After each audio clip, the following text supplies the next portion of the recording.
भारत माता की, भारत माता की।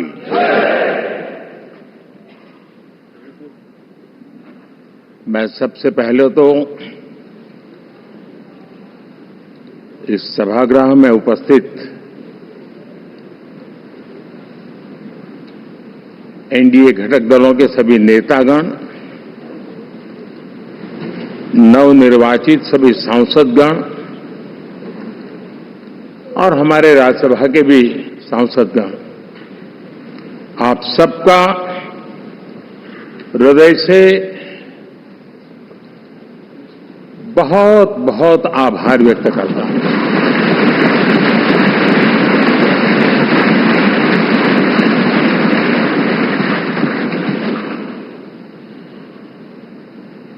मेरे लिए खुशी की बात है कि इतने बड़े समूह को आज मुझे यहां स्वागत करने का अवसर मिला है।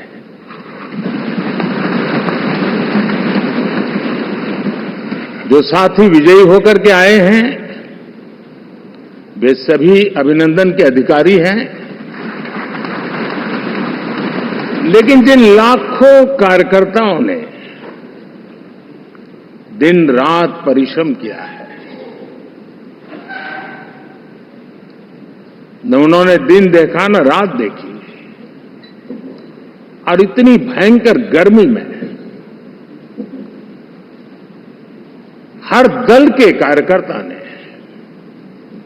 जो पुरुषार्थ किया है, परिश्रम किया है, मैं आज संविधान सदन के इस सेंट्रल हॉल से सर झुका करके उनको प्रणाम करता हूं।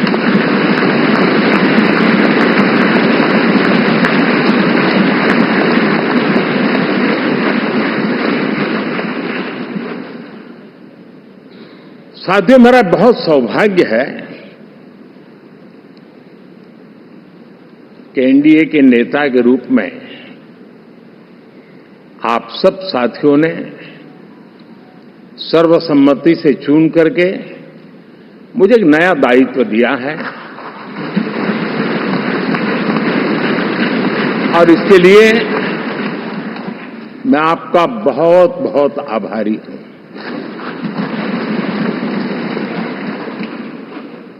व्यक्तिगत जीवन में एक मैं जवाबदारी का एहसास करता हूं। जब 2019 में इस सदन में मैं बोल रहा था, आप सबने मुझे नेता के रूप में चुना था, और तब मैंने एक बात पर बल दिया था, विश्वास। आज जब आप मुझे फिर से एक बार ये दायित्व देते हैं, इसका मतलब है कि हम दोनों के बीच, हम आपस में विश्वास का सेतु इतना मजबूत है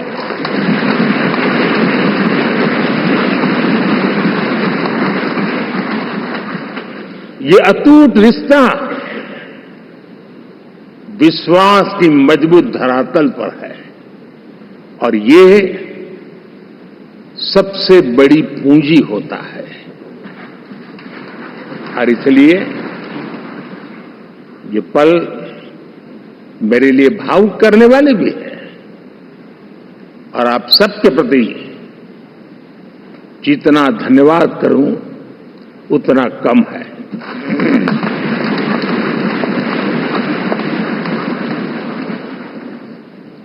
साथियों,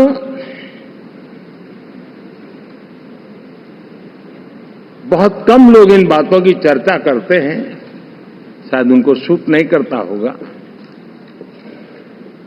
लेकिन हिंदुस्तान के इतने महान लोकतंत्र की ताकत देखिए कि एनडीए आज देश में 22 राज्यों में लोगों ने उनको सरकार बनाकर के सेवा करने का मौका दिया।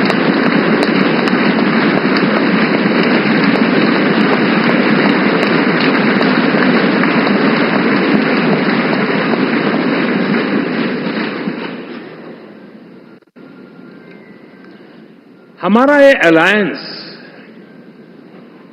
सच्चे अर्थ में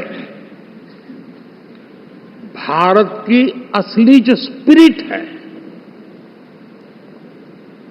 जो भारत का आत्मा है, भारत की जड़ों में जो रचा बसा है, उसका एक अर्थ में प्रतिबिंब है।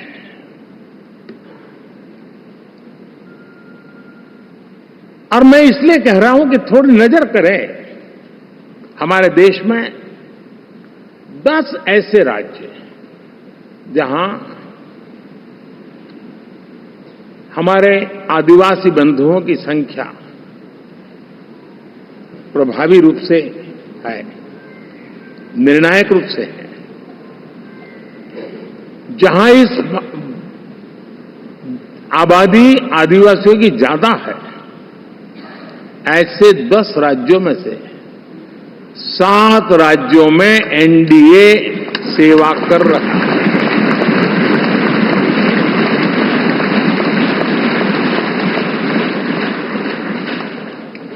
साथियों, हम सर्वपंथ संभाव के हमारे संविधान को समर्पित है और देश में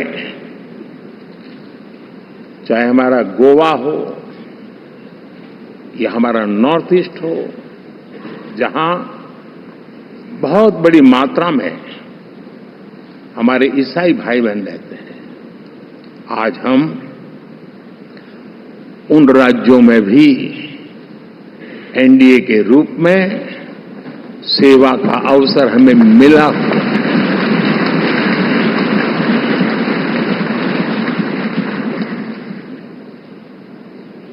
साथियों, प्री पोल अलायंस हिंदुस्तान के राजनीतिक इतिहास में और हिंदुस्तान की राजनीति में गठबंधन के इतिहास में प्री पोल अलायंस इतना सफल कभी भी नहीं हुआ है जितना कि एनडीए हुआ।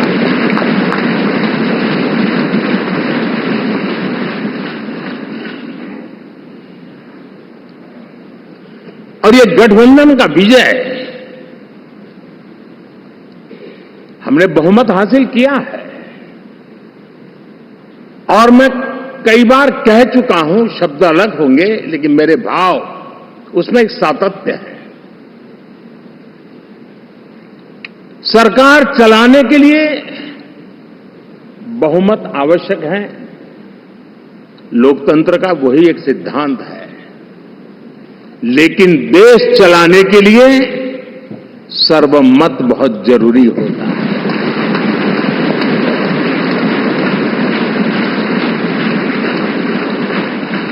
और मैं आज देशवासियों को यहां से विश्वास दिलाना चाहता हूं कि आपने जिस प्रकार से हमें बहुमत देकर के सरकार चलाने का सौभाग्य दिया है, ये हम सबका दायित्व है कि हम सर्वमत का निरंतर प्रयास करेंगे और देश को आगे ले जाने के लिए हम कोई कोर कसर नहीं छोड़ेंगे।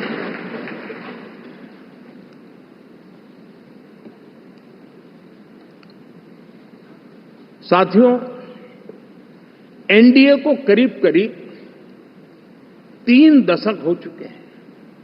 यानी आजादी के 75 साल में 3 दशक एनडीए, ये सामान्य घटना नहीं है जी।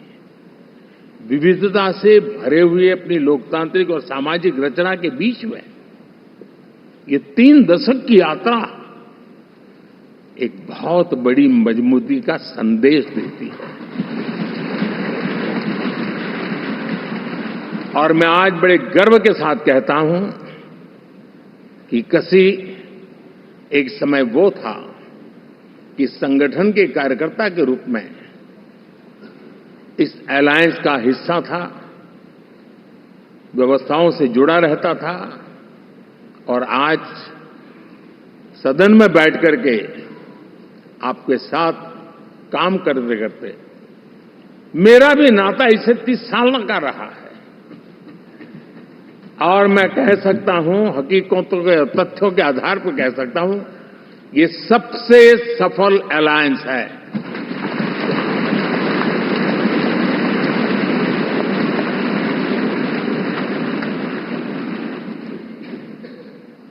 हम गर्व से कह सकते हैं कि 5 साल का टर्म होता है। इस अलायंस ने 30 साल में से 5-5 साल के 3 टर्म सफलतापूर्वक पार किए हैं और अलायंस चौथे टर्म में एंटर कर रहा है।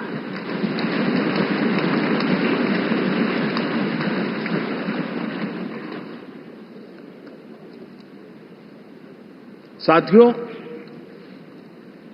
इस बात को जो राजनीति के विशेषज्ञ हैं, अगर मुक्त मन से, मुक्त मन शब्द बहुत महत्व का है, वे सोचेंगे तो पाएंगे कि एनडीए ये सत्ता प्राप्त करने का या सरकार चलाने का कुछ दलों का जमावड़ा नहीं है। ये राष्ट्र प्रथम की मूल भावना से, नेशन फर्स्ट के प्रति कमिटेड, वैसा ये समूह है। और 30 साल का लंबा कालखंड शुरू में शायद असेंबल हुआ होगा, लेकिन आज मैं कह सकता हूं कि भारत के राजनीतिक व्यवस्था में एक ऑर्गेनिक अलायंस है।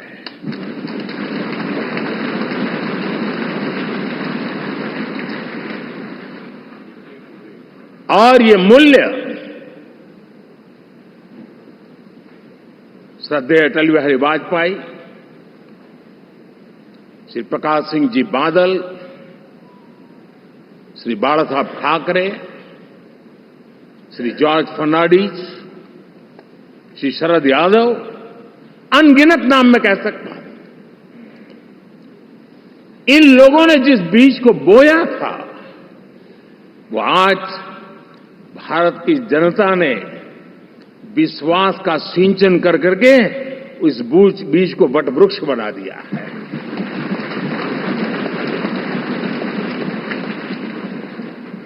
और हम सबके पास ऐसे महान नेताओं की विरासत है और हमें इसका गर्व है।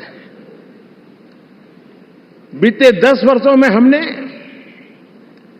एनडीए की उसी विरासत, उसी मूल्यों को लेकर के निरंतर आगे बढ़ने का और देश को आगे बढ़ाने का प्रयास किया है। जैसे मैंने कहा, मुक्त मन से राजनीति के विश्लेषक अगर विश्लेषण करेंगे तो देखेंगे कि एनडीए का जो लोग दिखते हैं ना, उसमें एक कॉमन चीज नजर आती है और वो है गुड गवर्नेंस। इन सबने अपने अपने समय में, अपने अपने कार्यकाल में जब जब जहां सेवा करने का मौका मिला है, गुड गवर्नेंस इस देश को दिया है। और इस प्रकार से एनडीए एक प्रकार से, एनडीए कहते ही गुड गवर्नेंस ये अपने आप पर्यायवाची बन जाता है। साथियों, हम लोगों के सभी के कार्यकाल में, चाहे मैं गुजरात में रहा हूं या बाबू हमारे आंध्र में रहे हो या नीतीश जी ने बिहार के लिए भरपूर सेवा की हो, हम सबके अंदर केंद्र बिंदु में गरीब का कल्याण केंद्रस्थ रहा है।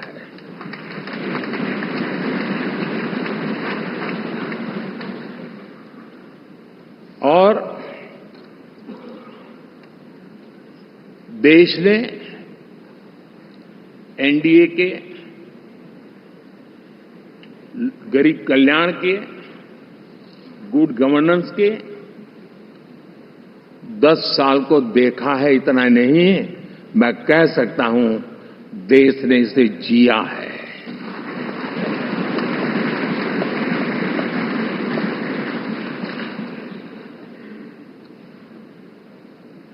जनता जनार्दन ने सरकार क्या होती है, सरकार क्यों होती है, सरकार किसके लिए होती है, सरकार कैसे काम करती है, इसको पहली बार अनुभव किया है। वरना जनता और सरकारों के बीच में एक खाई की व्यवस्था ही बनी हुई थी। हमने उसको पाट दिया है। हमने सबका प्रयास का मंत्र देश को नई ऊंचाई पर ले जाने के लिए चरितार्थ करके देखा है। साथियों, एनडीए सरकार में हम अगले 10 साल में,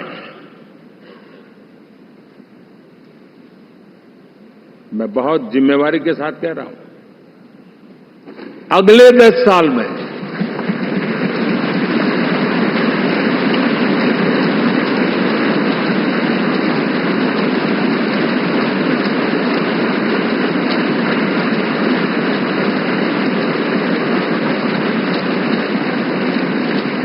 गुड गवर्नेंस, विकास, नागरिकों के जीवन में क्वालिटी ऑफ लाइफ, और मेरा व्यक्तिगत रूप से एक बहुत बड़ा ड्रीम है, मैं लोकतंत्र की समृद्धि को जब सोचता हूं तो मैं चाहता हूं कि सामान्य मानवीय के जीवन में से, और खास करके मध्यम वर्ग, उच्च मध्यम वर्ग, उनके जीवन में से सरकार की दखल जितनी कम हो उतनी लोकतंत्र की मजबूती है।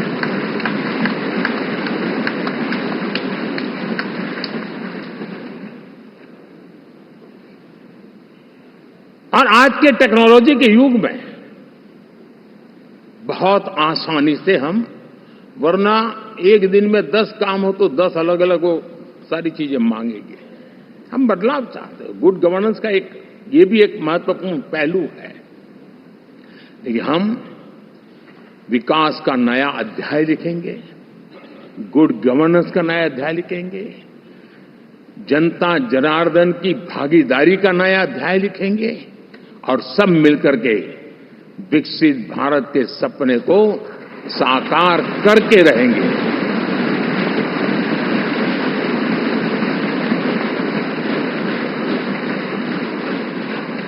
साथियों, एनडीए में, और मैं अगर विस्तार से कहूं तो सदन में किसी भी दल का कोई भी जनप्रतिनिधि होगा, मेरे लिए सब बराबर है।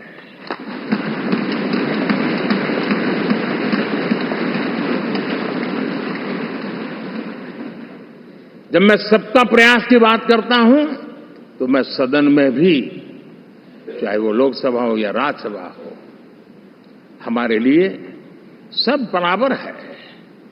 और यही एक भाव है जिसके कारण 30 साल से एनडीए अलायंस मजबूती के साथ आगे बढ़ा है। अपना पराया कुछ नहीं है। सबको गले लगाने में हमें कभी कोई कमी नहीं रखी है। उसी का परिणाम है कि जनता का विश्वास भी जीत पाते हैं। साथियों, हमने 2024 में जिस टीम भावना से काम किया है और ग्रासरूट लेवल पे किया है, सिर्फ फोटो ऑप करना, नेता मिलकर के हाथ हिलाएं और फिर तुम्हारे रास्ते में मेरे रास्ते, ऐसा नहीं। ग्रासरूट लेवल तक सबने मिल करके ये जो काम किया है, और उसी ने हमें ऑर्गेनिक अलायंस का सामर्थ्य दिया है।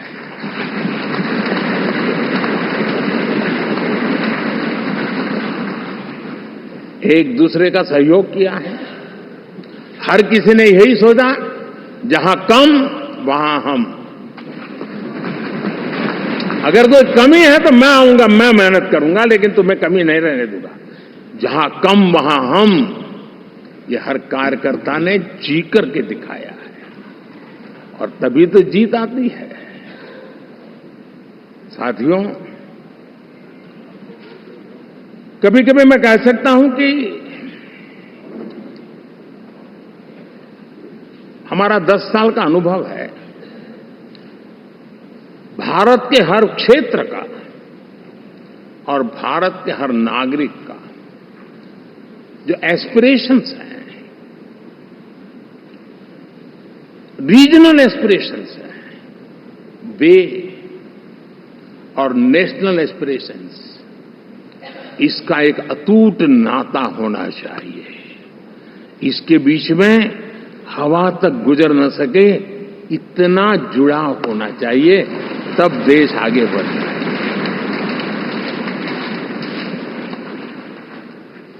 साथियों, इस चुनाव में मैं कुछ उल्लेख जरूर करना चाहूंगा, जो मेरी नजरिए से मैंने देखा है। दक्षिण भारत में एनडीए ने एक नई राजनीति की नींव मजबूत की है।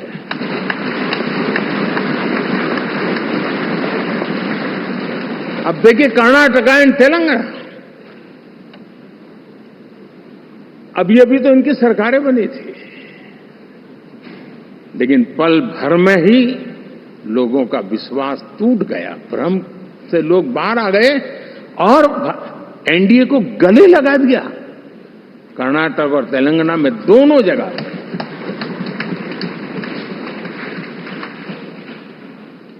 साथियों, तमिलनाडु, मैं तमिलनाडु की टीम को भी बधाई देना चाहूंगा,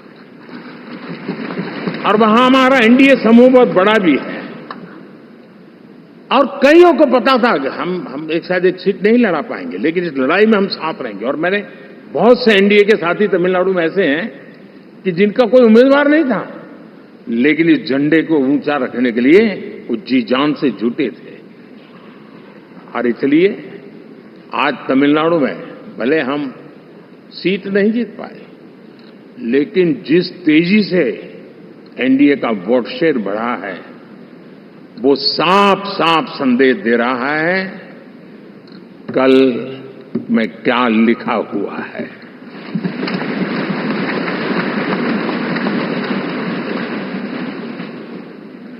साथियों, पुडुचेरी हो, केरला, हमारे सैकड़ों कार्यकर्ताओं के बलिदान हुए हैं।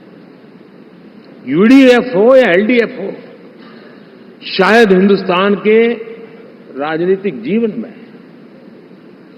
इतना जुल्म एक विचारधारा को लेकर के जीने वाले लोगों पर हुआ होगा तो सिर्फ मैं कह सकता हूं केरल में हुआ है। जम्मू कश्मीर से भी ज्यादा हुआ है।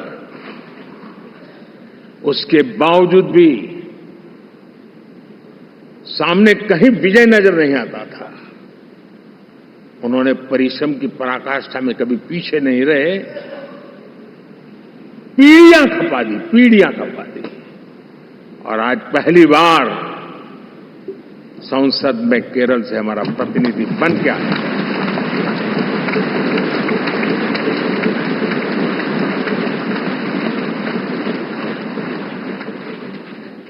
साथियों, अरुणाचल में हमने लगातार, हमारी सरकार बनती रही है और भारी समर्थन से बनती है। सिक्किम में भी हमारे एनडीए की सरकार करीब करीब क्लीन स्वीप के साथ, अरुणाचल क्लीन स्वीप। आंध्र, मैं अबू बाबू को पूछ रहा था, बोले हिस्टोरिकली ये सबसे हाईएस्ट विक्ट्री है।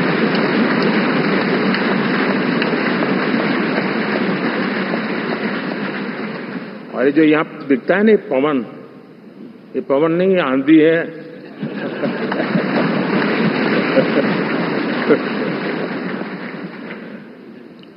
आंध्र ने इतना बड़ा हमारे प्रति जनमत दिया है। हिंदुस्तान के लिए एक सामान्य मानवीय की विकास की जो जिजीविषा है उसका प्रतिबिंब है।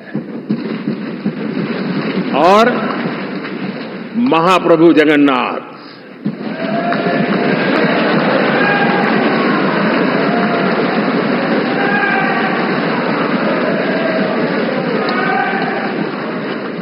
और मैंने अनुभव किया हमेशा।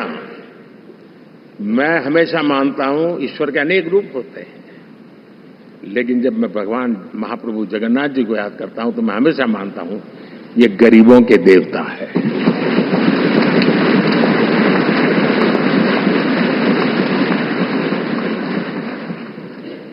और वहां जो क्रांति रूप परिणाम आया है, मैं इसे एक रिवॉल्यूशन देख रहा हूं।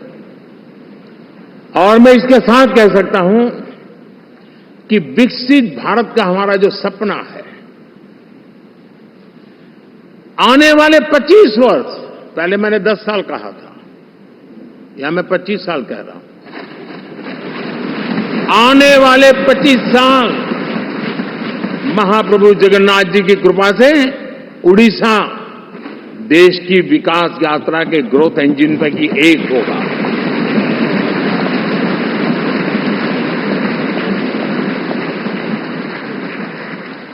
साथियों, हम लोग जब 4 जून के नतीजे चल रहे थे, मैं तो अपने काम में कुछ व्यस्त था, बाद में फोन फिर आना शुरू हो गए। तो मैंने किसी को पूछा, यार ये तो ठीक है आंकड़े वांकड़े, तो मुझे ये बताओ कि ईवीएम जिंदा है कि मर गया?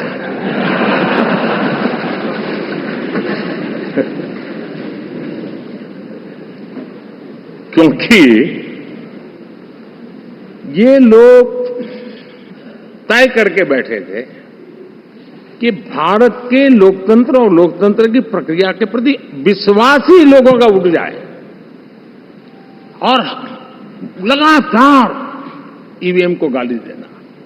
और मुझे तो लगता था कि शायद इस बार वो ईवीएम की अर्थी का जुलूस निकालेंगे, लेकिन 4 जून शाम आते आते उनको ताले लग गए, ईवीएम ने उनको चुप कर दिया। ये ताकत है भारत के लोकतंत्र की, ये ताकत है भारत की निष्पक्षता की, ये भारत की ताकत है भारत के चुनावी तंत्र की, चुनाव आयोग की। और मैं मानता हूं कि ये आशा करता हूं कि 5 साल तो अब ईवीएम शायद मुझे नहीं सुनाई देगा, लेकिन जब 29 में हम जाएंगे तो फिर से शायद ईवीएम को लेकर के नाचने की शुरुआत करेंगे, क्योंकि इनके सुधरने की संभावना बहुत कम है।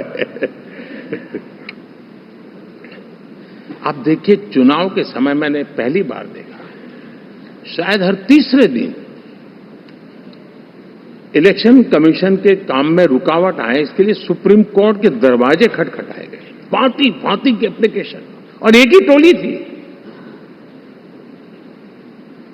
और लोकतंत्र के प्रति जिनका भरोभार अविश्वास है, ऐसे लोग सुप्रीम कोर्ट का उपयोग करते हुए कैसे रुकावट डाले, इसका निरंतर प्रयास करते रहे। और चुनाव आयोग की ताकत का एक बड़ा हिस्सा अदालतों में, इस पीक अवर्स में, चुनाव के पीक अवर्स में, यानी कितनी निराशा लेकर के ये लोग मैदान में आए थे कि उन्होंने पूरा हमला उसी इंस्टीट्यूट पे लगा दो ताकि चुनाव के कोई भी परिणाम आए, हम दुनिया के सामने भारत को भी बदनाम कर लें। ये षड्यंत्र का हिस्सा था दोस्तों, और कभी भी देश उनको माफ नहीं करेगा। साथियों, इंडी गठबंधन वाले जब ईवीएम का विरोध करते हैं तो मैं सिर्फ एक चुनाव के रूप में नहीं देख रहा। मैं मानता हूं ये लोग मन से पिछली शताब्दी के सोच वाले लोग हैं। वे टेक्नोलॉजी को हम महत्व न समझते हैं, न टेक्नोलॉजी स्वीकार करने को तैयार है। और ये सिर्फ ईवीएम में दिखाई दिया, ऐसा नहीं, यूपीआई में दिखाया। जब हमने कहा कि हिंदुस्तान के लोग डिजिटल ट्रांजैक्शन करेंगे, फिनटेक की दुनिया में आज हिंदुस्तान का नाम हो गया, मानने को तैयार नहीं। आधार आज देश की एक पहचान बना है। मैं तो देख रहा हूं कि मुझे कई देश कहते हैं कि हमें आधार की पद्धति से आगे बढ़ना है, आप कैसे मदद कर सकते हैं। उस आधार को रोकने के लिए सुप्रीम कोर्ट में बार बार जाकर के परेशानियां पैदा की। यानी मूलतः ये प्रगति के विरोधी, आधुनिकता के विरोधी, टेक्नोलॉजी के विरोधी इंडी अलायंस हमने देखा है। साथियों, इस देश के लिए ये भी चिंता का विषय है कि विश्व में भारत के लोकतंत्र की ताकत को कम आंकने का प्रयास, और कितना एक्सट्रीम है। मैं दुनिया में ढोल पीट रहा हूं कि हम मदर ऑफ डेमोक्रेसी है, और ये दुनिया में जाकर के बता रहे नहीं हमारे देश में तो डेमोक्रेसी ऐसा कुछ नहीं, कि वो मोदी बैठ गया है, वो एक चाय बेचने वाला यहां पहुंच कैसे गया, कुछ तो गड़बड़ की होगी। ये जो इनकी मनस्थिति है जी,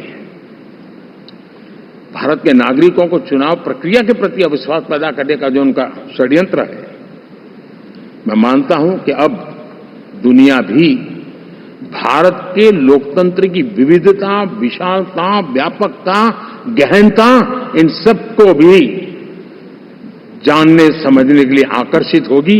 ऐसे ही इस चुनाव के नतीजे में देख रहा हूं। साथियों, जब 1 तारीख को मतदान पूरा हुआ और 4 तारीख को काउंटिंग, इस बीच की चीजों को आप देखिए। योजनाबद्ध तरीके से देश को हिंसा की आग में झोंकने का बयान दिए जाते थे। यहां इकट्ठे होना, यहां पहुंचना, यहां करना। कुछ लोग इस चीज को गंभीर नहीं लेते, लेकिन ये बहुत गंभीर है। आप भारत के लोकतंत्र को, पहले उसकी व्यवस्था को अनादर करते हो, अब परिणाम आने से पहले एक ऐसा माहौल बना दो कि बस आग लगा देंगे। हर प्रकार से उन शब्दों का अर्थ यही निकलता है कि उन्होंने देश को उस दिशा में ले जाने का प्रयास किया था। लगातार देश को गुमराह करने का प्रयास किया गया, देश के लोगों को बांटने का प्रयास किया। अरे, चुनाव एक ऐसा लोकोत्सव होता है कि ज्यादा से ज्यादा लोगों को हम जोड़े, तोड़ने के लिए नहीं होता है। लेकिन हर प्रकार से कोशिश यही की गई। साथियों, मैं मानता हूं कि 2024 के लोकसभा के चुनाव के जो नतीजे हैं, हर पैरामीटर से देखेंगे, दुनिया ये मानती है और मानेगी कि ये एनडीए का महाविजय है।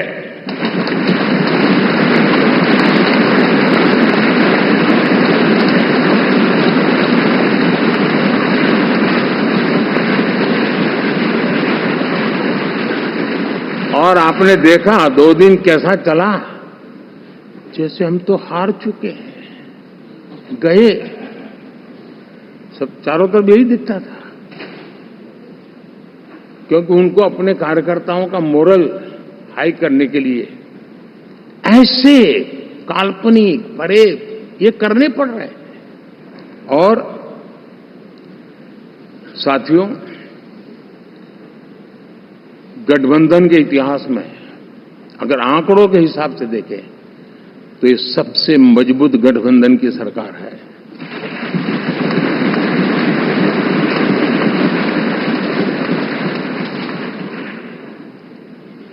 लेकिन कोशिश ये की गई कि इस विजय को स्वीकार न करना, उसको पराजय के छाया में डुबो कर रखना। लेकिन उसकी ऐसी चीजों की बाल मृत्यु हो जाती है, और हो भी गई। लेकिन देशवासी जानते हैं कि न हम हारे थे, न हम हारे हैं।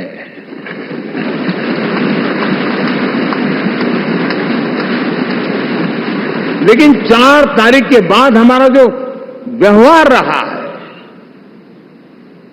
वो हमारी वो पहचान बताता है कि हम विजय को पचाना जानते हैं।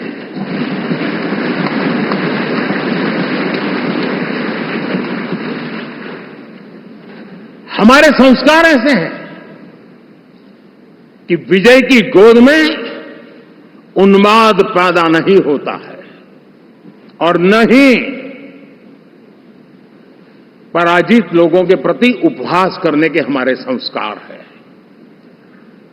हम विजय को भी पचाते हैं और पराजित का भी उपहास करने की विकृति हम नहीं पालते। ये हमारे संस्कार है।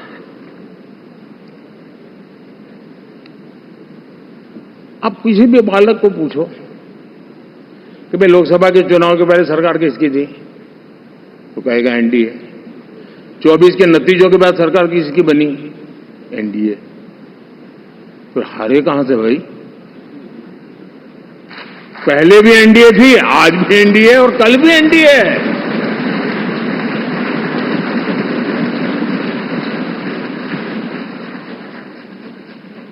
आप सोचिए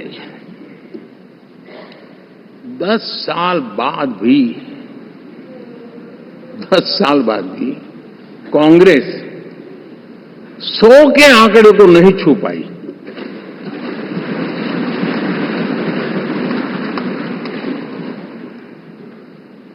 और अगर मैं 14, 19 और 24 3 चुनावों को जोड़ करके कहूं, कांग्रेस के 3 चुनाव जोड़ूं, तो इन 3 चुनावों में जितनी सीटें मिली है उससे ज्यादा हमें इस चुनाव में मिली है।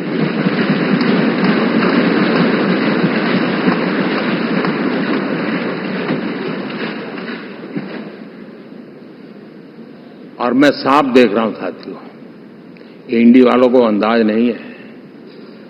वे धीरे धीरे पहले तो डूब रहे थे, अब तेज गति से ये गर्त में जाने वाले हैं।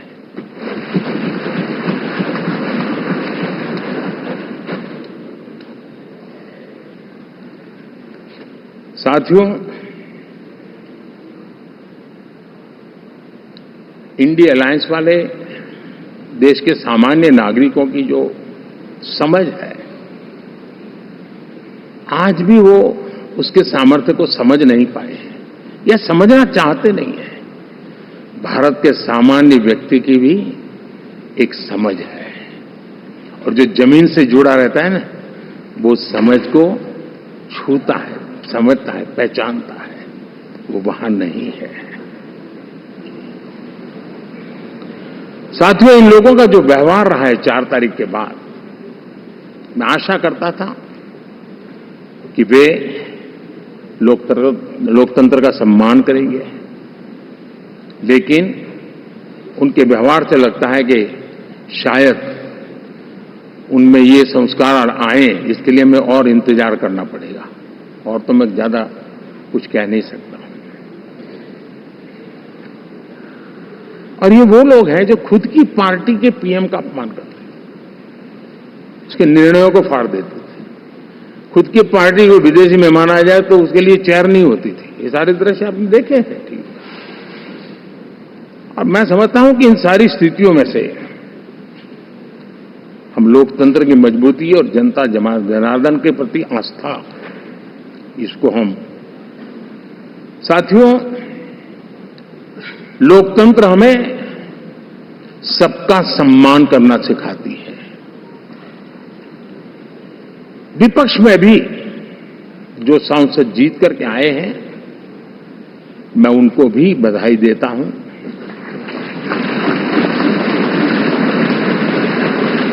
और मैं पिछले 10 वर्ष में एक चीज मिस कर रहा था कि debate, participation, quality of debate मैं मिस कर रहा हूं। लेकिन मैं आशा करता हूं कि अब इस नया जो सदन बना है वो कमी मुझे खलेगी नहीं, शायद हमारे साथी भी राष्ट्रहित की नियत के साथ सदन में आएंगे और भले वो विपक्ष में बैठे होंगे, लेकिन राष्ट्र के विपक्ष में नहीं है, हमारे विपक्ष में है। राष्ट्र में तो हम सब एक ही दिशा में हैं।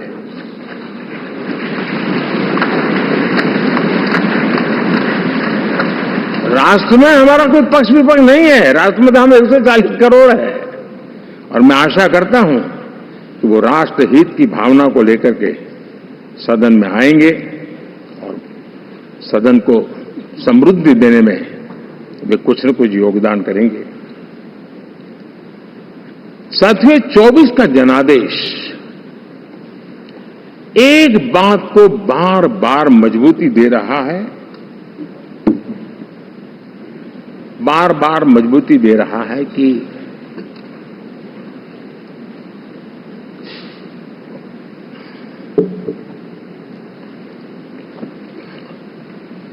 देश को आज के वातावरण में सिर्फ और सिर्फ एनडीए पर ही भरोसा है।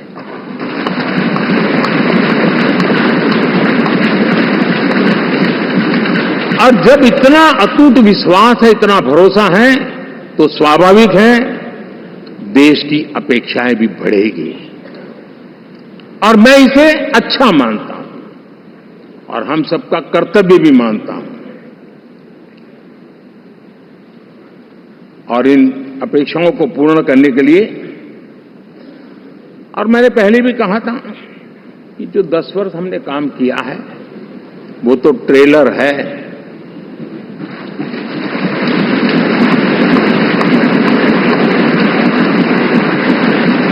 और वो मेरा चुनावी वाक्य नहीं था, ये मेरा कमिटमेंट है।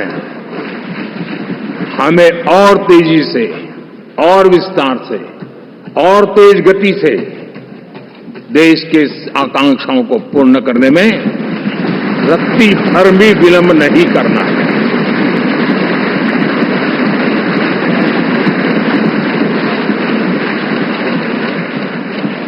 जनता जनार्दन चाहती है हम पहले से ज्यादा डिलीवर करें। जनता चाहती है कि हम खुद ही हमारे पुराने रिकॉर्ड तोड़े। और मैं साथियों एक तरफ एनडीए रखूं, दूसरी तरफ भारत के लोगों के सपने और संकल्पों को रखूं, तो मैं कहूंगा NDA, new India, develop India, aspirational India.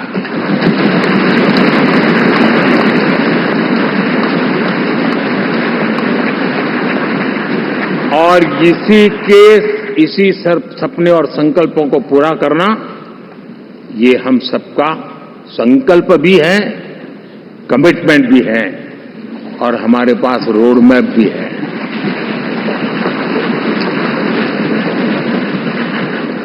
साथियों, एनडीए ने हमेशा करप्शन फ्री, रिफॉर्म ओरिएंटेड, स्थिर सरकार देश को दी है। जब जब हमें अवसर मिला हम लोगों ने काम किया है। उसके सामने कांग्रेस नेतृत्व वाली यूपीए, अब उन्होंने पुरानी अपनी छवि सुधारने के लिए नाम बदल दिया, लेकिन पहचान घोटालों की है। आए दिन घोटाले, यही पहचान रही है। और नाम बदलने के बावजूद भी देश उनके घोटालों को नहीं भुला है, उनको नकारा है।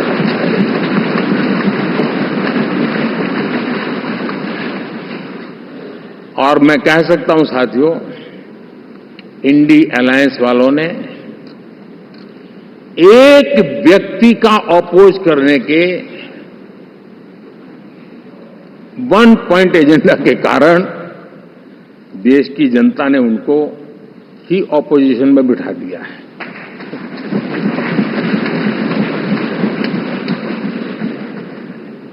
एनडीए विकसित भारत, इस संकल्प को लेकर के चुनाव में गया था। देश के लिए सकारात्मक सोच को लेकर के गया था।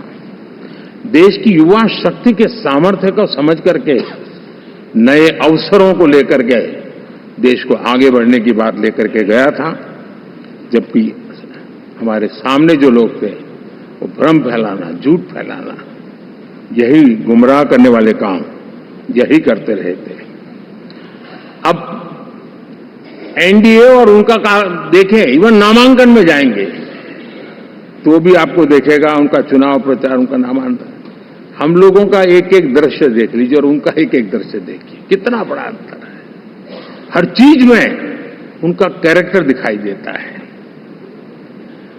और क्या रहा, फोटो ऑप के लिए तो उन्होंने अलायंस घोषित कर दिया, लेकिन कितने ही राज्यों में वो आपस में लड़ते रहे हैं, चुनावी जंग में एक दूसरे की पीठ में छुरा भोंकते रहे हैं। कभी उन्होंने कहा कि ये तो हमारा वैचारिक अलायंस है, वो विचार लेवल पर ठीक है, बाकी नीचे तो हमारा अपना हम तैयार करेंगे। और अब फिर उन्होंने कहा कि भाई हम तो सीट के आधार पर अलायंस करेंगे, टोटल न भी करें, ये भी खेल खेला। और अभी अभी तो चुनाव पूरा शुरू कर दिया कि ये तो हमारा अलायंस लोकसभा के चुनाव के लिए ही था, बाद में नहीं है, ये भी शुरू कर दिया। यानी मैंने बहुत पहले कहा था कि आप देख लेना 4 जून के बाद बिखराव शुरू हो जाएगा, और वो शुरू हो चुका है।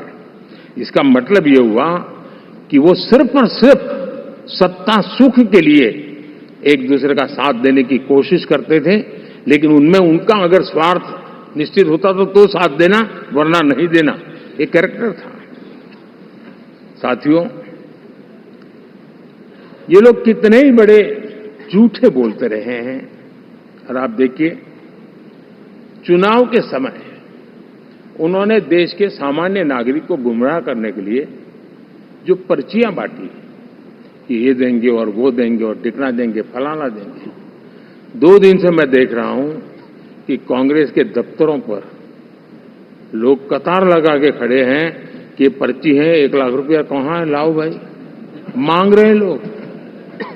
यानी आपने जनता जनार्दन की आंखों में कैसा उनको भ्रमित किया, कैसी आंख में धूल झोंक दी कि वो बेचारा सामान्य नागरिक मांग के चलता था, हाँ भाई 4 जून के बाद रुपया मिल जाएगा, इसलिए वो जाके खड़ा रह गया। और अब उसको धक्का मारा जा रहा है, डंडे मारे जा रहे हैं, वहां से निकाला जा रहा है। अब इस प्रकार का चुनाव ये अपने आप में देश के गरीबों का अपमान है, हमारे देश के सामान्य नागरिकों का अपमान है। और कभी भी देश ऐसी हरकतों को न भूलता है, न ही कभी माफ किए बिना माफ कभी करता है।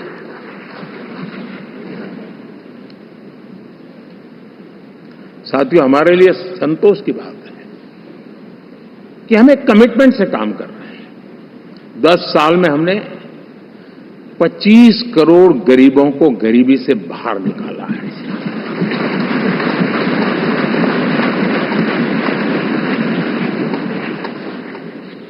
गरीब कल्याण का एक सुरक्षित मजबूत कवच दिया है हमने उसको, और उसके अंदर भी एक नए एस्पिरेशंस पैदा हुए हैं कि हां, अब मुझे गरीब नहीं रहना है, और उसके लिए मुझसे जो हो सके मैं हर अवसर का फायदा उठाऊंगा। 3 करोड़ गरीबों को घर, ये ऐसे कहने का आंकड़ा नहीं है जी, कितनी मेहनत पड़ती है मुझे मालूम है, लेकिन हम सफलतापूर्वक इसको कर पाए हैं। 4 करोड़ लोगों को दे चुके हैं, 3 करोड़ का हम संकल्प लेकर के आज से आगे बढ़ेंगे। यानी ये भी हिम्मत है कि 4 करोड़ देने के बाद जिन परिवारों का विस्तार हुआ है, जरूरत पड़ी है, और राज्यों की भी उसमें इच्छा है, 3 करोड़ नए घर बनाने का संकल्प। 70 वर्ष की आयु से ऊपर के व्यक्तियों को, नागरिकों को 5 लाख रुपए तक इलाज के लिए मुफ्त इलाज की व्यवस्था। मुद्रा योजना के तहत हमारे नौजवानों को कारोबार के लिए 20 लाख तक की उनकी बैंक से उनको लोन मिले, इसकी व्यवस्था। ये मैं समझता हूं कि वायदा हमारे तीसरे कार्यकाल की गारंटियां, सब मैं अभी बताता नहीं हूं, लेकिन इन गारंटियों के प्रति हम कमिटेड हैं और उसे पूर्ण करने के लिए हम कोई कमी नहीं रखेंगे। साथियों, गरीब का सशक्तिकरण और मिडिल क्लास को सुविधा, ये हमारी प्राथमिकता है, क्योंकि मध्यम वर्ग अब इस देश का एक बहुत बड़ा चालक बल है। भारत की ग्रोथ स्टोरी में ये ऐसे ऐसे नए फोर्सेस में देख रहा हूं जो हमारी बहुत बड़ी शक्ति बनने वाले हैं, और इसलिए हम उस पर भी उतना ही, और मिडिल क्लास की बचत कैसे बढ़े, सेविंग कैसे बने, उसके लिए, उसके क्वालिटी ऑफ लाइफ के लिए हम क्या कर सकते हैं, हमारी योजनाओं का विस्तार कैसे किया जाए, हमारे नीति नियमों में बदलाव कैसे किया जाए, उस पर भी हम आने वाले दिनों में काम चाहते हैं। साथियों, पंचायत से पार्लियामेंट तक हमारी नारी शक्ति की सक्रिय भागीदारी, ये हमारा कमिटमेंट है, और हमने हमारे पिछले कार्यकाल में नारी शक्ति वंदन अधिनियम करके उस बात को हमने आगे बढ़ाया, और वो दिन दूर नहीं होगा जब हमारे सदन में बहुत बड़ी तादाद में हमारी माताएं बहनें देश का नेतृत्व करती हुई दिखाई देगी।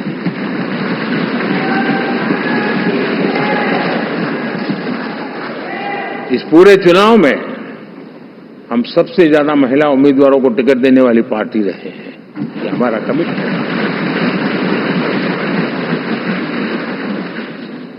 हमारी महिला सांसदों को जो आशीर्वाद देश की जनता ने दिया है, मैं इसके लिए विशेष रूप से उनका आभार व्यक्त करता हूं।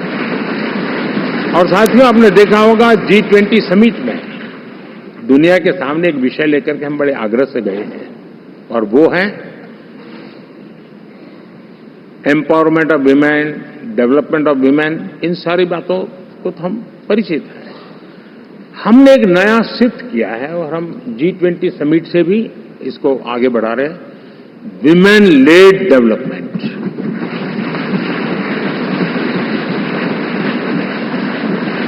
एक बार हमारा इस प्रकार का कमिटमेंट बनता है तो परिवर्तन बिल्कुल साफ नजर आता है। साथियों, एनडीए का ये कार्यकाल बड़े फैसलों का है, तेज विकास का है, और अब हम समय गंवाना नहीं चाहते कि हम 5 नंबर की इकोनॉमी से 3 नंबर की इकोनॉमी पर पहुंचना है।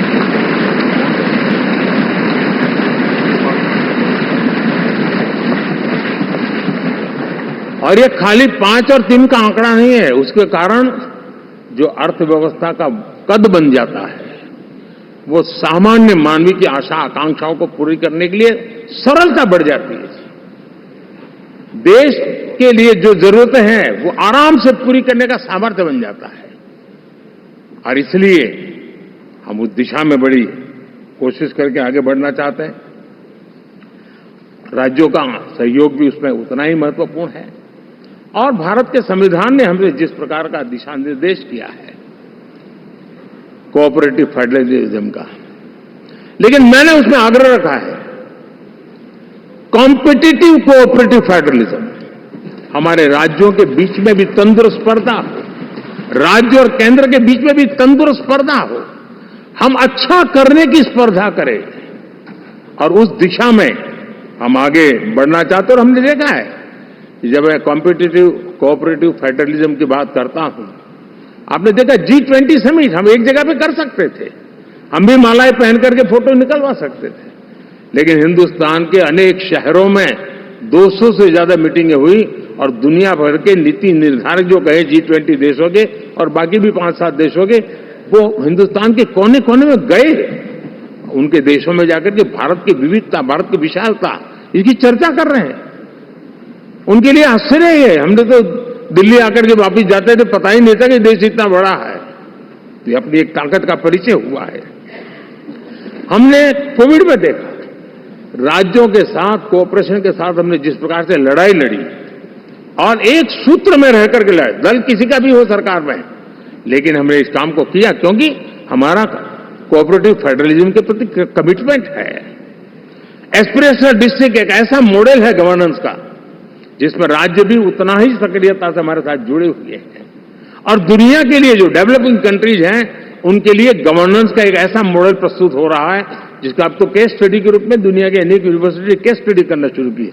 अब उसको हम आगे बढ़ाते हुए एस्पिरेशनल ब्लॉक की तरफ ले जा रहे हैं, ताकि हमारे ग्रासरूट लेवल पे भी जो वीक एरियाज हैं, जहां सुविधाएं अभी सामान्य एवरेज से भी नीचे हैं, उसको हम जल्दी से जल्दी उस स्टेट की एवरेज तक लाना चाहते हैं। देश का रीजन, कोई भी क्षेत्र हो, सर्वांगीण विकास को लेकर के हम चले हैं। साथियों, गत 10 वर्ष में इंफ्रास्ट्रक्चर के क्षेत्र में हमने एक बहुत बड़ा, यानी सोचने में भी बदलाव लाए। जमीन पर तो लाए, वरना हमारे देश में सोचा चलेगा यार, बारे एक बार कर लो ना, उस सारे में से बदलाव नहीं। अब तो अच्छा ही चाहिए, बड़ा ही चाहिए, जल्दी से जल्दी पहुंचाने वाला चाहिए। सामान्य मानवीय के मन को हमने इस तरह से प्रेरित भी किया है और पुरुषार्थ करके हमने उस दिशा में काम किया है। 5 साल में हमें गति शक्ति, यानी इस प्रकार के प्लेटफॉर्म पर जो काम किया है, जो काम 6-6, 8-8 महीने तक नहीं होता था, वो आज 15-20 दिन में कर सकते हैं। सर, टेक्नोलॉजी का उपयोग करके हम काम कर रहे हैं। और ये जब होता है तो उसका मूल फायदा देश के नौजवानों के लिए रोजगार के अति अवसर बन जाते हैं। उनके लिए जीवन में सिलेक्शन के लिए बहुत बड़ा दायरा बढ़ जाता है। और वो हमें, साथियों, आज भारत दुनिया में विश्व के लिए एक नया मैन्युफैक्चरिंग हब के रूप में उभर रहा है। और जब हम मैन्युफैक्चरिंग हब कह रहे हैं, तब सिर्फ इलेक्ट्रॉनिक गुड्स या सर्विसेज की मैं बात नहीं कर रहा हूं। मैं फूड प्रोसेसिंग में भी आज दुनिया में हम बहुत तेजी से आगे बढ़ रहे हैं, और वो भारत के किसानों को बहुत बड़ी ताकत देने वाला है। उसी प्रकार से स्पेस हो, आर्टिफिशियल इंटेलिजेंस हो, स्टार्टअप्स की बात हो, स्किल्ड जॉब अपॉर्चुनिटीज की बात हो, आज भारत बहुत तेजी से आगे बढ़ेगा, बढ़ रहा है, ये मेरा विश्वास है। साथियों, मुद्रा योजना, ड्रोन दीदी, विश्वकर्मा योजना, इसने भी नई संभावनाओं को जन्म दिया है। साथियों, हमारी संस्कृति, हमारी विरासत, उसके प्रति हम जितना ध्यान केंद्रित करेंगे, दुनिया के लिए आकर्षण का केंद्र बनेगा। और इसलिए हम उन दिशा में, और मैं मानता हूं भारत के लिए टूरिज्म एक ऐसा एवेन्यू है जो गत शताब्दी में हमें कभी, आज से लेकर के पीछे के 100 साल में कहूं, ऐसा अवसर नहीं मिला है जैसा आने वाले 25 साल में मिलने वाला है। दुनिया भारत की तरफ मुड़ने वाली है। अब हमारा काम है, हम इसके लिए आवश्यक व्यवस्थाओं को विकसित करें, हमारी विरासत के प्रति हम हमारा पर्यटन का विकास करते हुए एक विन विन सिचुएशन का हम फायदा उठाएं, और उसमें बहुत अधिक निवेश की संभावनाएं मैं देखता हूं। और ये ऐसा क्षेत्र है जिसमें हर स्तर के लोग कमाते हैं, गरीब से गरीब आदमी भी कमाता है और बड़ी बड़ी होटल वाला भी कमाता है, हर कोई इसमें कमाता है। और हमने टूरिज्म के हम बल देना चाहते हैं, बहुत पोटेंशियल है। आज जो इंफ्रास्ट्रक्चर के क्षेत्र खुले हैं, इसका फायदा इसको मिलता है। एयरवे हो, रेलवे हो, हमारे एक्सप्रेस वे हो, ये हमारा यातायात जितना बेहतर हो, और हमारा डिजिटल कनेक्टिविटी का जो काम है, ये इसके लिए एक बहुत बड़ा पॉजिटिव ग्राउंड तैयार कर रहा है, और जिसका फायदा मिलने वाला है। और जो वोकल फॉर लोकल और रीजनल टूरिज्म, इसको एक बल देने का काम है। साथियों, अब दुनिया एक नए युग में प्रवेश रही है। जिस समय औद्योगिक क्रांति हुई, उस समय हम गुलामी के दौर से गुजर रहे थे, तो औद्योगिक क्रांति का जितना फायदा लेना चाहिए हम नहीं ले पाए। अब एक नया युग शुरू हो रहा है, हरित युग, ग्रीन एरा। भारत के पास बहुत संभावनाएं हैं इसका नेतृत्व करने की, और हम इसके लिए आने वाले दिनों में ग्रीन हाइड्रोजन की बात हो, ग्रीन एनर्जी हो, या ग्रीन जॉब्स हो, या ग्रीन मोबिलिटी हो, इन सारे विषयों को हम इतनी तेजी से आगे बढ़ाना चाहते हैं ताकि इस हरित युग का नेतृत्व दुनिया में भारत का सामर्थ्य सिद्ध कर दें, ये हम चाहते हैं। साथियों, इसी सिलसिले में इस 5 जून को जब पर्यावरण दिवस था, 4 जून को नतीजे आ गए थे। तो उसी दिन मेरे मन में एक विचार आया कि कार्यक्रम 5 जून को हमने आरंभ किया, एक पेड़ मां के नाम। हर किसी को मां के प्रति श्रद्धा होती है,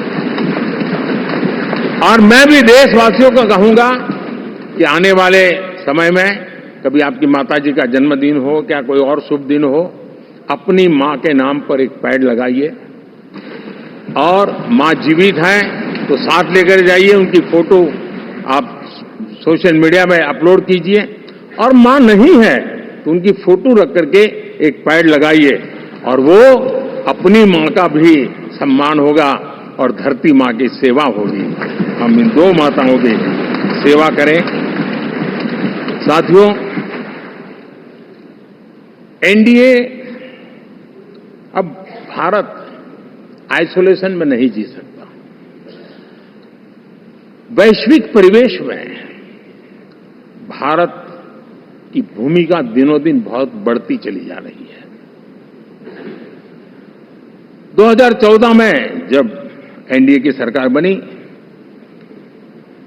पूरे विश्व में उसी एक पल से ही एक नया जिज्ञासा पैदा हुई, थोड़ी आशा के संकेत उनको नजर आने लगे, और फिर उस बदलाव बहुत बड़ा तेजी से आया।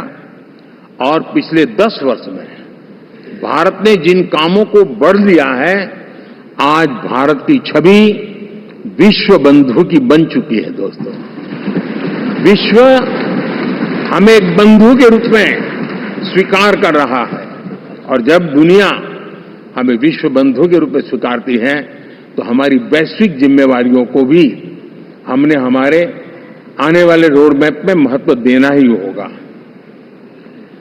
और भारत की सफल विदेश नीति ने अच्छे परिणाम भी दिए हैं। हमने हर संकट को उस प्रकार से हैंडल किया जिस प्रकार से मानवीय मूल्यों को हमने प्राथमिकता दी।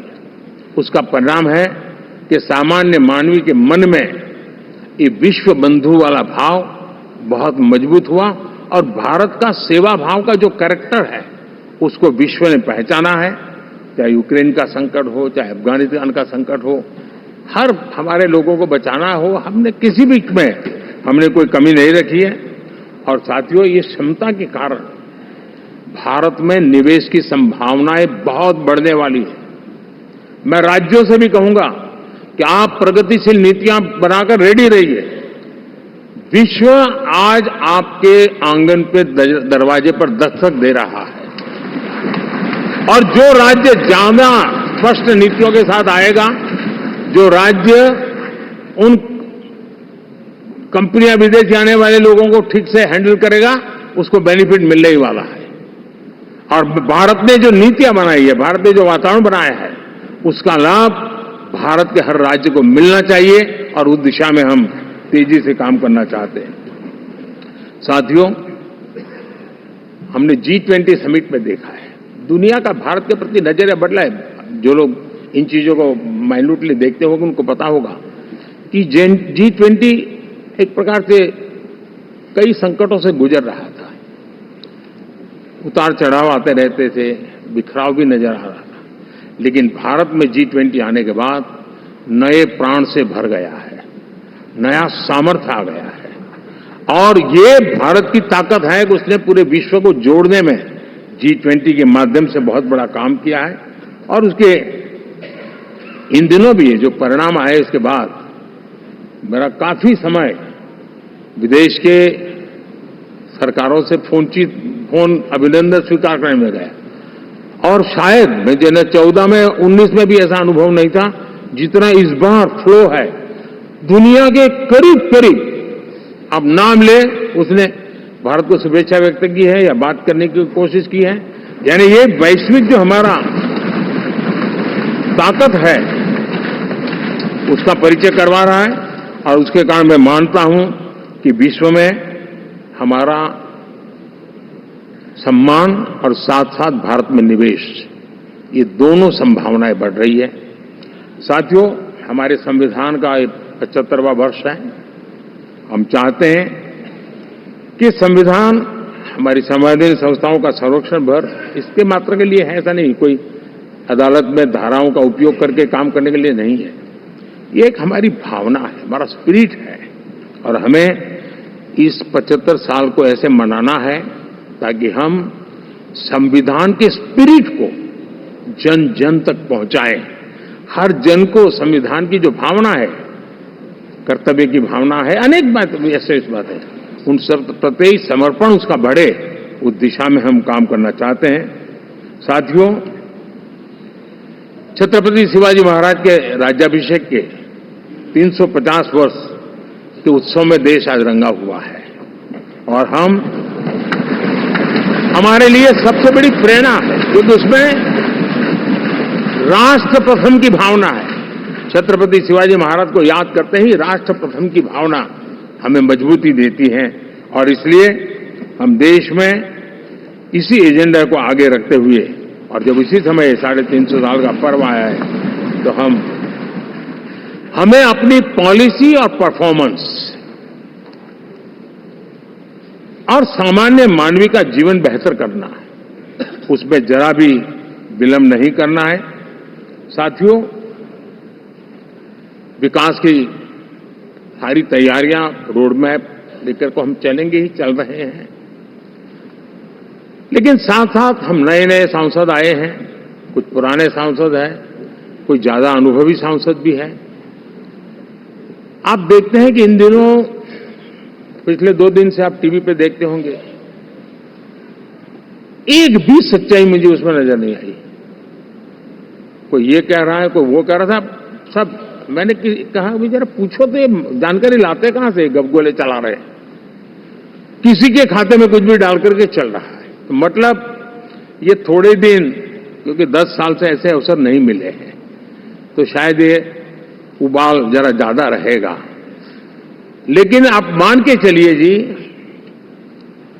ऐसे लोग कोई पहुंचेंगे, बस साहब मेरा अच्छा संबंध है, मंत्री में आपका नंबर कर सकता हूं, आया, हमें भी पता नहीं होता यार, हो सकता है मिनिस्टर बनने का ये रास्ता होगा तो हम भी गलती से उसका हाथ पकड़ लेते हैं, और वो पता नहीं वो किस खाई में डुबो देता है। कभी कभी तो शायद अब तो टेक्नोलॉजी ऐसी है कि हो सकता है मेरे सिग्नेचर से कोई लिस्ट बाहर निकल जाए कि ये मंत्री बन गए, हो सकता है कोई बुद्धिमान डिपार्टमेंट भी बांट दे।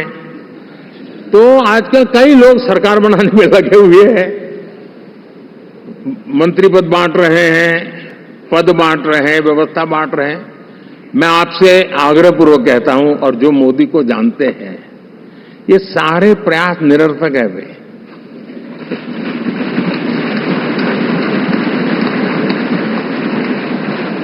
आप भी किसी का फोन आ जाए तो 10 बार वेरीफाई कीजिए कि जिसने फोन किया है वो सचमुच में अथॉरिटी है। अदरवाइज कोई भी कहे भाई आपका नाम हो गया है, सुबह परिवार को बुला लीजिए, शपथ समारोह में आना है, हो गया। तो ऐसी गपबाजी करने वाली एक बहुत बड़ी फौज रहती है। कुछ लोग आदतन करते रहते हैं, कुछ लोगों को मजाक आती है लेकर, और कुछ लोग बदइरादे से करते हैं। मेरा सभी सांसदों से आग्रह है कि हम इन सारे षड्यंत्रों का शिकार न बने।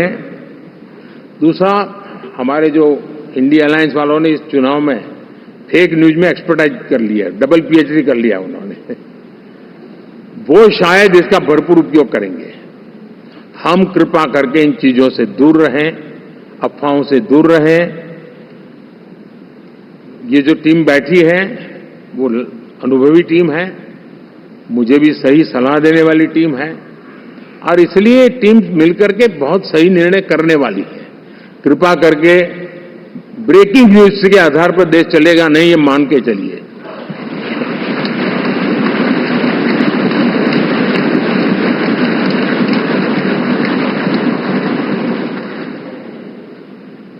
साथियों, विकसित भारत का संकल्प लेकर के हम चले हैं। 3 नंबर की इकोनॉमी पहुंचना मैं जानता हूं, निश्चित रोड मैप के साथ उसको हम पार करने वाले हैं। और मैंने पहले भी कहा था कि मेरा पल पल देश के नाम है, मेरा पल पल आप लोगों के नाम है। मैं 24/7 अवेलेबल हूं।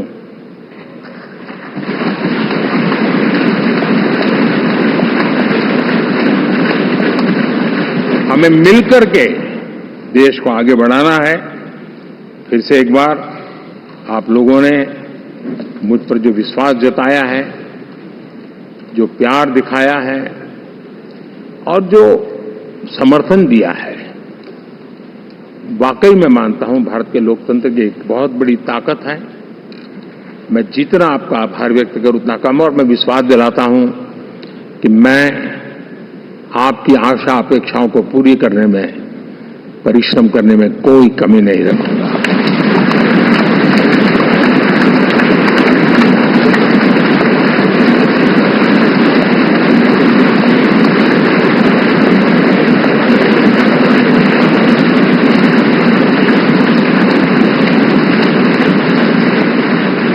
मेरे लिए जन्म सिर्फ और सिर्फ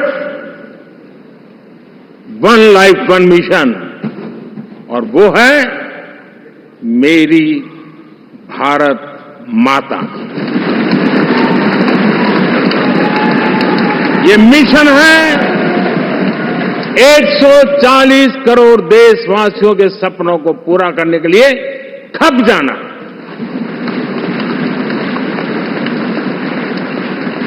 ये मिशन है 140 करोड़ देशवासियों को हजार साल की मुसीबतों से जो गुजरी हुई पीढ़ी दर पीढ़ी है, उसे मुक्ति दिला करके सम्मान के साथ विश्व में मेरा हर देशवासी दुनिया उसे देखे तो उसका मन कर जाए, काश ये हिंदुस्तान का है, अरे नजर मिल जाए तो अच्छा होगा। ये मैं स्थिति पैदा करना चाहता हूं। उसका मन लालायित होना चाहिए, हिंदुस्तानी है, अरे यार जरा हाथ मिला लूं, कुछ एनर्जी मुझे भी आ जाए। मैं देश को इस ऊंचाई पे ले जाना चाहता हूं। और साथियों, मुझे पक्का विश्वास है आपका साथ, आपका सहयोग, आपका अनुभव बहुत बड़े परिणामों की संभावनाएं लेकर के आया है। लोकसभा का ये गठन उन सभी आकांक्षाओं को पूरा करेगा। मैं फिर एक बार आप सबका हृदय से बहुत बहुत धन्यवाद करता हूं।